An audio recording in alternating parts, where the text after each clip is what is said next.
Projekt Metropolis priniesol do Bratislavy úplne nový štandard mestského bývania.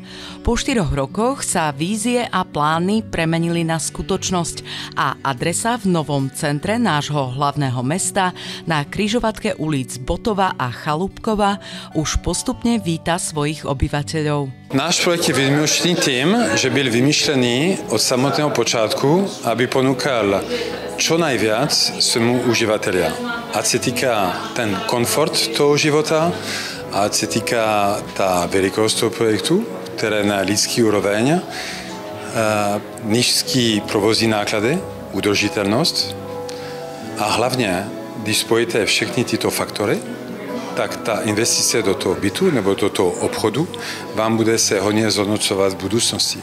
Že my jsme investovali jako developer a investor Metropolisu do nejlepší technologie, které jsou dneska dostupné, které vám umožňují nejenom mít ten nejvyšší možný komfort, ale nejvíc navýšit hodnotu vaší investice. V první řadě je to tvar té budovy, který je prostě unikátní v tom pravým slova smyslu, že už zvenku je poznatelný a s ničím jiným si ho nespletete.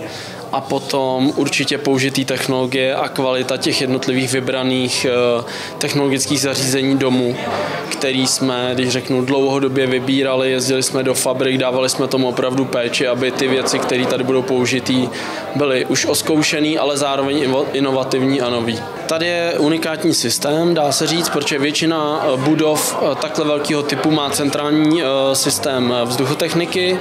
Tady je ten systém takový, že každý byt má vlastní rekuperační jednotku, je na vás, jak moc ji používáte, jakým způsobem ji používáte a máte na to i rozpočítan potom náklady. Tohle je asi jako největší rozdíl oproti konkurenci, že každý byt má prostě vlastní rekuperační autonomní jednotku a sám si může řídit její výkon.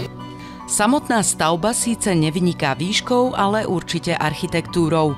Dve 63-metrové veže Metropolisu spolu vytvárajú veľké písmeno M.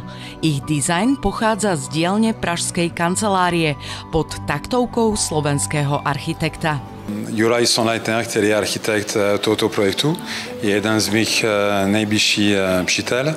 Je to člověk, který dobře zná naše filozofie v Mintu. Naše filozofie se hodně prolínají a on viděl přesně, že pro nás je podstatný, aby ten architekt neupřednostňoval ten estetický pohled projektu zvenku, ale že ten projekt má být projektovaný zevnitř ven. Co to znamená? Že bude respektovat ten mix bytů, který jsme chtěli, velikost těchto bytů a bude umět to skloubit.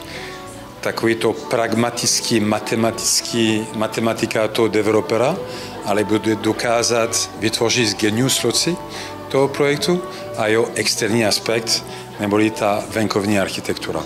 Dôležitou súčasťou projektu je aj občianska vybavenosť v dvojpodlažnom parteri, orientovanom do Botovej ulice, aj semiprivátna záhrada s detským ihriskom, aj priestorom pre komunitné aktivity. Investment nám predstavili projekt, ktorý chcú developovať. To bolo v roku 2020, tesne pred letom, po prvom údere vlastne koronavírusu alebo covidovej krízy, alebo ako by som to mal nazvať. A naozaj priniesli projekt, ktorý bol iný ako všetky ostatné. Bol v lokalite, ktorá naozaj rástla a ktorá bude top lokalitou v rámci Bratislavy aj v rámci Európy a myslím, že to je spolupráca, ktorá sa neodmieta. Metropolis ťaží z tej polohy, že je vlastne v úplnom srdci toho downtownu, v strede celej tej centrálnej lokality.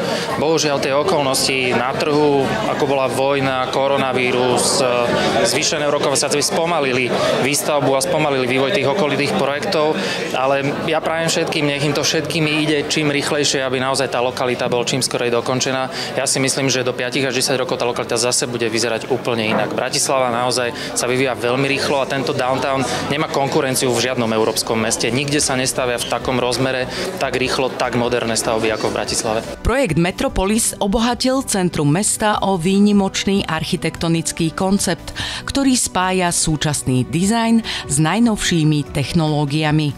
Aj vďaka nemu sa bratislavský downtown pomaly, ale isto stáva modernou štvrťou svetového strihu.